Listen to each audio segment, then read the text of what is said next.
ഇനി മലപ്പുറത്തേക്ക് വരുമ്പോൾ തിരൂരിൽ 141 ഗ്രാം MDMA-യുമായി 3 യുവാക്കൾ അറസ്റ്റിലായി.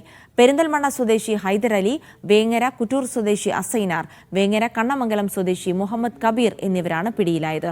തിരൂർ റെയിൽവേ സ്റ്റേഷൻ പരിസരത്ത് വെച്ചാണ് പ്രതികളെ പിടികൂടിയത്. മുഹമ്മദ് ഷംസീർ വിവരങ്ങൾ നൽകും. ഷംസീർ, ഇപ്പോൾ 3 പേരാണ് പിടിയിലായിരിക്കുന്നത്. വിപണനത്തിനായി കൊണ്ടുവന്നതാണോ?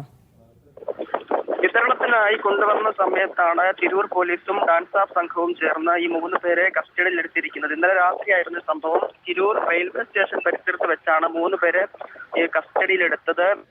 പെരിന്തൽമണ്ണ സ്വദേശി ഹൈദർ അലി, വേങ്ങര കുറ്റൂർ സ്വദേശി അസൈന, വേങ്ങര കണ്ണമംഗലം സ്വദേശി മുഹമ്മദ് കബീർ എന്നിവരാണ് അറസ്റ്റിലായത്. ഇതിൽ ഹൈദർ അലി ഒമാനിൽ നിന്ന് വന്നയാളാണെന്നും ഒമാനിൽ നിന്നാണ് ഈ MDMA എത്തിച്ചതെന്നുമാണ് പോലീസിന്റെ പ്രാഥമികമായ നിഗമനം.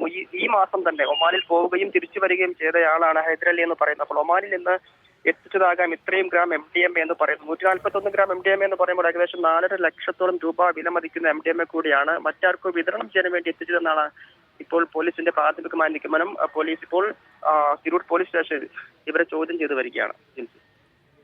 ശരി, മുഹമ്മദ് ഷംസീറാണ് വിവരങ്ങൾ നൽകിയത്.